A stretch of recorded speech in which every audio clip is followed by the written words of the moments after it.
ഏറെ ബഹുമാനവും സ്നേഹം നിറഞ്ഞ നമ്മുടെ പാരീഷ് പ്രീസ്റ്റ്, അതുപോലെ തന്നെ നമ്മുടെ സ്കൂളിൻ്റെ എല്ലാമായ നമ്മുടെ സ്കൂളിനെ മുന്നോട്ട് നയിക്കുന്ന എല്ലാ ആക്ടിവിറ്റികളിലും ഡിസിപ്ലിനോടെ നമ്മുടെ സ്കൂളിനെ മുന്നോട്ട് കൊണ്ടുപോകുന്ന സിസ്റ്റർ സുനന്ദ അവർ, അതുപോലെ ടീച്ചേഴ്സിനെയും സ്റ്റുഡൻസിനെയും നമ്മുടെ ഡേ ടു ഡേ ആക്ടിവിറ്റീസും എല്ലാം കോർഡിനേറ്റ് ചെയ്ത് വളരെ ഭംഗിയായി നമ്മുടെ സ്കൂളിനെ മുന്നോട്ട് കൊണ്ടുപോകുന്ന നമ്മുടെ ഏറെ ബഹുമാനപ്പെട്ട സ്നേഹം നിറഞ്ഞ പ്രിൻസിപ്പൽ മിനി മിസ്, അതുപോലെ ഇന്നത്തെ നമ്മുടെ സ്റ്റാറുകൾ നമ്മുടെ കുഞ്ഞുങ്ങളാണ്. നമ്മുടെ കുഞ്ഞുങ്ങളെ ഇവിടെ ഈ സ്റ്റാറുകളെ ഇവിടെ ഒരുക്കി കൊണ്ടുവന്ന ഏറെ സ്നേഹം നിറഞ്ഞ മാതാപിതാക്കളെ, അതുപോലെ എൻ്റെ തോളോട് തോൾ ചേർന്ന് എല്ലാ ആക്ടിവിറ്റികളിലും എല്ലാ കാര്യങ്ങളിലും സ്കൂളിൻ്റെ എല്ലാ പ്രവർത്തനങ്ങളിലും എൻ്റെ കൂടെ നിന്ന് എൻ്റെ തോളോട് തോൾ ചേർന്ന് പ്രവർത്തിക്കുന്ന എൻ്റെ ഏറെ സ്നേഹം നിറഞ്ഞ എൻ്റെ സഹപ്രവർത്തകരായ PTA എക്സിക്യൂട്ടീവ് മെമ്പേഴ്സ്, മറ്റുള്ള ബഹുമാന്യരായ വ്യക്തികളെ, എല്ലാവർക്കും ആദ്യം തന്നെ ക്രിസ്മസിൻ്റെയും പുതുവത്സരത്തിൻ്റെയും മംഗളങ്ങൾ നേർന്നുകൊള്ളുന്നു. ക്രിസ്മസ് എന്ന് പറഞ്ഞാൽ ഈ ക്രിസ്മസ് നമ്മൾ സെലിബ്രേറ്റ് ചെയ്യുമ്പം 2-3 കാര്യങ്ങളൊന്ന് ചിന്തിക്കുന്നത് നല്ലതായിരിക്കും എന്നെനിക്ക് തോന്നുന്നു. ക്രിസ്മസ് എന്ന് പറഞ്ഞാൽ നമ്മുടെ മനസ്സിലേക്ക് ആദ്യം ഓർമ്മ വരുന്ന കുറേ കാര്യങ്ങളുണ്ട്. അതിനകത്ത് നമുക്ക് ഏറ്റവും ആദ്യം ഓർമ്മ വരുന്ന എന്തായിരിക്കും? ഏറ്റവും ആദ്യം നമ്മൾ ചെയ്യുന്നത് സ്റ്റാർ അല്ലേ? നമ്മുടെ വീടുകളിലെല്ലാം 1-ാം തീയതി അച്ഛൻ പള്ളിയിൽ പറയും നമ്മൾ സ്റ്റാർ ഇടണം. അതുപോലെ എല്ലാ സ്ഥാപനങ്ങളും ജാതി മത ഭേദമന്യേ സ്റ്റാർ, അതുപോലെ ക്രിസ്മസ് ട്രീകൾ എല്ലാം ഇടും. സ്റ്റാറാണ് ആദ്യം നമ്മളിടുന്നത്. സ്റ്റാർ എന്ന് പറഞ്ഞാൽ എപ്പോഴും ബ്രൈറ്റ് ചെയ്തുകൊണ്ടിരിക്കുന്ന, അല്ലെങ്കിൽ നമ്മൾ ഈ റോഡിൽ കൂടെ നടന്നു വരുമ്പോഴും ഇപ്പം തന്നെ നമ്മളിവിടെ തന്നെ കാണാം പല നിറങ്ങളിലുള്ള സ്റ്റാറുകൾ. അപ്പം കുഞ്ഞുങ്ങളെ, നിങ്ങളാണ് നമ്മുടെ സ്കൂളിലെ സ്റ്റാറുകൾ. അപ്പോൾ എപ്പോഴും നിങ്ങൾ നല്ല പ്രകാശത്തോടെ ബ്രൈറ്റായി എപ്പോഴും നിൽക്കണം. ഓരോ വർഷം കഴിയുന്നതോളം നിങ്ങളുടെ പ്രകാശം കൂടി വരണം. എങ്ങനെയാണ് സ്റ്റാറുകൾക്ക് പ്രകാശിക്കാനുള്ള കഴിവുണ്ടാകുന്നത്? ഇവിടുത്തെ സ്റ്റാറുകൾക്ക് നമ്മൾ കറണ്ട് കൊടുക്കും അല്ലേ? പവർ കൊടുക്കും. അതുപോലെ ആകാശത്ത് നോക്കിയാൽ അതും ഫിസിക്സ് പരമായിട്ട് ആറ്റമിക് എനർജിയാണ്. അതുപോലെ നമ്മുടെ സ്റ്റാറുകൾക്ക്, നമ്മുടെ കുഞ്ഞുങ്ങൾക്ക് എനർജി കൊടുക്കുന്ന നമ്മുടെ പില്ലേഴ്സായ നമ്മുടെ അധ്യാപകർ അല്ലേ? നമ്മുടെ സ്കൂളിലെ അധ്യാപകർ, അവരാണ് എനർജിയുടെ ഏറ്റവും വലിയ ഉറവിടം. നമ്മൾ അവരെ വിശ്വസിച്ചാണ് നമ്മുടെ കുഞ്ഞ്. അപ്പം അതുപോലെ മാതാപിതാക്കൾ, സൊസൈറ്റി, എല്ലാവർക്കും നമ്മുടെ കുഞ്ഞുങ്ങളെ ഇന്ന് പ്രത്യേകിച്ച് ഈ കാലഘട്ടത്തിൽ വാർത്തെടുക്കുന്നതിൽ ഒരു പങ്കുണ്ടെന്ന് ഞാൻ വിശ്വസിക്കുന്നു. അതുകൊണ്ട് നമ്മുടെ കുഞ്ഞുങ്ങളോട് എനിക്ക് പറയാനുള്ളത്, ഇവരുടെ എല്ലാം ഊർജം സ്വീകരിച്ച് നിങ്ങൾ നല്ല സ്റ്റാറുകളായി, നാളെയുടെ സ്റ്റാറുകളായി നിങ്ങൾ ബ്രൈറ്റായി വരണം. അതുപോലെ നമ്മുടെ കൂടെയുള്ള ചില സ്റ്റാറുകൾക്ക് ചിലപ്പോൾ വെട്ടം കുറവുണ്ടാവും. അപ്പോൾ ഇൻ ബിറ്റ്വീനിലായിരിക്കും ചിലപ്പോൾ അവരുണ്ടാവുക, അല്ലെങ്കിൽ നമ്മുടെ സൈഡിലായിരിക്കും. പക്ഷേ നമ്മുടെ വെട്ടം കൊണ്ട് അതിലൊരു പ്രകാശം ഉണ്ടാവും. ആ പ്രകാശം നമ്മൾ അവർക്കും കൊടുക്കുക. അതായത് നമ്മുടെ അറിവുകൾ, നമ്മുടെ എല്ലാ നമ്മുടെ പല കാര്യങ്ങളും നമ്മൾ അവരുമായിട്ട് ഷെയർ ചെയ്യുക. പോസിറ്റീവ് ആറ്റിറ്റ്യൂഡ് നമ്മൾ ഷെയർ ചെയ്യുക.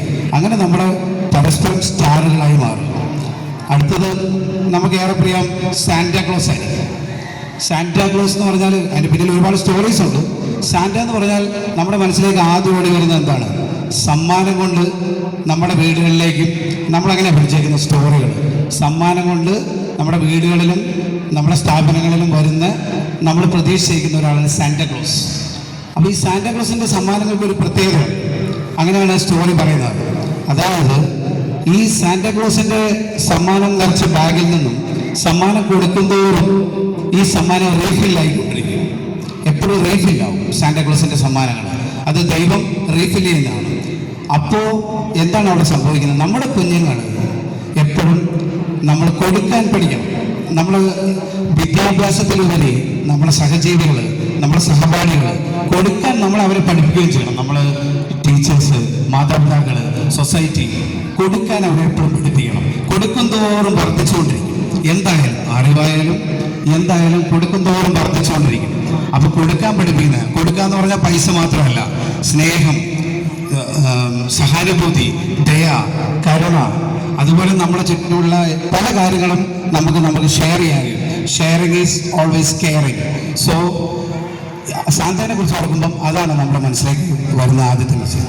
പിന്നെ നമുക്കറിയാം ഏറ്റവും പ്രധാനമായിട്ടുള്ള പുൽക്കൂട് അല്ലേ, ക്രീപ്പ്, ഇംഗ്ലീഷിൽ ക്രിപ്പ് എന്ന് പറയും.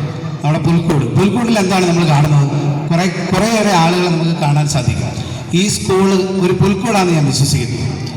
അതിൻ്റെ കാരണമുണ്ട്. അതായത് പുൽക്കൂടിൽ ജേസസ് ഉണ്ട്, ബേബി ജേസസ് ഉണ്ട്, മദർ മേരി ഉണ്ട്, അതുപോലെ ജോസഫ് ഉണ്ട്, ജ്ഞാനികളുണ്ട്, രാജാക്കന്മാരുണ്ട്, അതുപോലെ അങ്ങനെ പലതരം ജീവികളുണ്ട്. ഇവരെല്ലാം ഒരു ലക്ഷ്യത്തിലേക്ക്, എന്താണ് ലക്ഷ്യം? രക്ഷകനായ ജീസസിനെ, ബേബി ജീസസിനെ കാണാൻ വേണ്ടി അവർ വരാണ് എല്ലാവരും. അപ്പം അവർക്കെല്ലാം ഒരു ലക്ഷ്യമേ ഉള്ളൂ. വ്യത്യസ്തമായ ആളുകളാണ് അല്ലെ, പണ്ഡിതന്മാരാണ്, പാമരന്മാരാണ്, അവർക്ക് വേർതിരിവുകളൊന്നുമില്ല. വ്യത്യസ്തമായ ആളുകൾ, വ്യത്യസ്തമായ കൾച്ചർ, വ്യത്യസ്തമായ മൃഗങ്ങൾ, എല്ലാവരും ഒരു ലക്ഷ്യത്തിലേക്ക് രക്ഷകനെ കാണാൻ വരികയാണ്. നമ്മുടെ സ്കൂളൊരു പുൽക്കൂടാണ്. കുഞ്ഞുങ്ങളെ, മാതാപിതാക്കളെ, അതുപോലെ ടീച്ചേഴ്സ്, നമ്മുടെ സ്കൂളൊരു പുൽക്കൂടാണ്.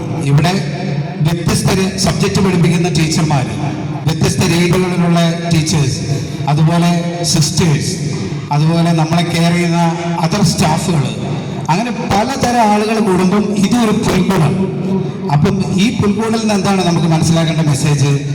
നമ്മൾ പോസിറ്റീവായിട്ടില്ല. ഇപ്പം ഒരു എക്സാമ്പിൾ പറയുകയാണെങ്കിൽ മദർ മേരിയോട് മാലാഖ വന്ന് സ്വപ്നത്തിൽ പറഞ്ഞു, നീ പരിശുദ്ധാത്മാവിലെ ഗർഭം ധരിച്ചൊരു പ്രസവനെ പ്രസവിക്കും, അവന് ഈ ലോകം കീഴടക്കും. പക്ഷേ നമ്മളാണെങ്കിൽ ഇന്നത്തെ കാലത്തോ നമ്മൾ പറയും, എന്താ പറയാൻ പോകുന്നത്, പിന്നെ വേറെ പണിയൊന്നുമില്ല, അങ്ങനെ മാലാഖയൊന്നുമില്ല. പക്ഷേ ഒരു സെക്കൻഡ്, ആ ഒരു ഫ്രാക്ഷൻ ഓഫ് സെക്കൻഡ് മറിയം തിരിച്ച് ചിന്തിച്ചെങ്കിലും മറിയം അത് ശിരസാവഹിച്ചു, ജോസഫ്. പക്ഷെ ഒത്തിരി നെഗറ്റീവ്സ് പറഞ്ഞാണ് ആളുകൾ അല്ലെ, അതും ഇതൊക്കെ പറഞ്ഞാണ്. അന്നും നമ്മുടെ നാട്ടിലെ ആളുകളും ഇന്നത്തെ ആളുകളും തമ്മിൽ വലിയ വ്യത്യാസങ്ങളൊന്നുമില്ല. അപ്പം പറഞ്ഞു കാണും, പലതരത്തിലുള്ള നെഗറ്റീവ്സ് പറഞ്ഞു കാണും. കുഞ്ഞുങ്ങളെ, മാതാപിതാക്കളെ, എനിക്ക് നിങ്ങളോട് പറയാനുള്ളത്, നമ്മുടെ കുഞ്ഞുങ്ങളായാലും ആരായാലും നമ്മുടെ നെഗറ്റീവ്സിൻ്റെ കൂടെ, ഇന്ന് നെഗറ്റീവുകളുടെ ലോകമാണ്. നെഗറ്റീവ് വാർത്തയ്ക്കാണ് ഏറ്റവും കൂടുതൽ പ്രാധാന്യം. ഏത് തുറന്നാലും റീച്ച് നെഗറ്റീവ്സിനാണ്. അതുകൊണ്ട് എല്ലാവരും നെഗറ്റീവിലേക്ക് പോകുന്നത്. ആ ശക്തിയെ മറികടക്കാൻ നമ്മുടെ പോസിറ്റീവിനോട് സാധിക്കണം. നമ്മുടെ ഗുരുജനങ്ങൾ പോസിറ്റീവ് കുഞ്ഞുങ്ങൾക്ക് തുറന്നു കൊടുക്കണം. നമ്മുടെ വീട്ടിലായാലും നമ്മുടെ സ്കൂളിലായാലും എല്ലാവരും പോസിറ്റിവിറ്റി കൊടുക്കണം. അപ്പം നമ്മളിതൊരു പുൽക്കൂടായി മാറും. മറ്റുള്ളവരെന്ത് പറയുന്നത് നമ്മൾ കെയർ ചെയ്യണ്ട. നമ്മൾ ഒന്നും ഇങ്ങനൊരു വേർഡ് ഇംഗ്ലീഷിൽ, audience can make noise not players. പ്ലേയേഴ്സിന് ഓഡിയൻസ് എന്ത് വേണമെങ്കിൽ പറയാം, പ്ലേയേഴ്സിന് അങ്ങനെയല്ല. അതുകൊണ്ട് നമ്മുടെ ലക്ഷ്യം എന്താണ്? നല്ല സ്നേഹവും സഹാനുഭൂതിയും, നല്ല ഒരു തലമുറ, നല്ല കുഞ്ഞുങ്ങളായി നമുക്ക് ഭാവിയിൽ നല്ലൊരു കുട്ടികളായി നമുക്ക് വളർന്നു വരാം. അതാണ് നമ്മുടെ ലക്ഷ്യം. ബേബി ജീസസിനെ കാണാനുള്ള അവരുടെ ലക്ഷ്യമായിരുന്നെങ്കിൽ ജാതി മതഭേദമന്യേ നമ്മുടെ ലക്ഷ്യം എന്താണ്? നമ്മുടെ കുഞ്ഞുങ്ങൾ നല്ല രീതിയിലുള്ള ഒരു കുഞ്ഞുങ്ങളായി വളർന്നു വരിക എന്നുള്ളതാണ്. അതിനുവേണ്ടിയാണ് നമ്മൾ എല്ലാവരുടെയും, അധ്യാപകരുടെയും സിസ്റ്റർമാരുടെയും ടീച്ചർമാരുടെയും നമ്മുടെ എല്ലാം പ്രവർത്തനമായിരിക്കണമെന്ന് ഞാൻ ഈ ക്രിസ്മസിൻ്റെ ഈ മനോഹരമായ സായാഹ്നത്തിൽ നിങ്ങളോട് പറയുന്നു. ഒരിക്കൽ കൂടി നിങ്ങൾക്കെല്ലാം ക്രിസ്മസിൻ്റെയും നല്ല പുതുവത്സരത്തിൻ്റെ, സ്നേഹത്തിൻ്റെ, സാഹോദര്യത്തിൻ്റെ, എല്ലാവർക്കും നന്മയും വിജയത്തിൻ്റെ ഒരു നല്ല ക്രിസ്മസ് ആശംസിച്ചു പോകുന്നു. അതുപോലെ പുതുവത്സരം ആശംസിച്ചുകൊണ്ടെന്ന് ഞാൻ എൻ്റെ വാക്കുകൾ നിർത്തുന്നു. Thank you, sir, for the lovely words. Next, we have a lovely mixed film dance.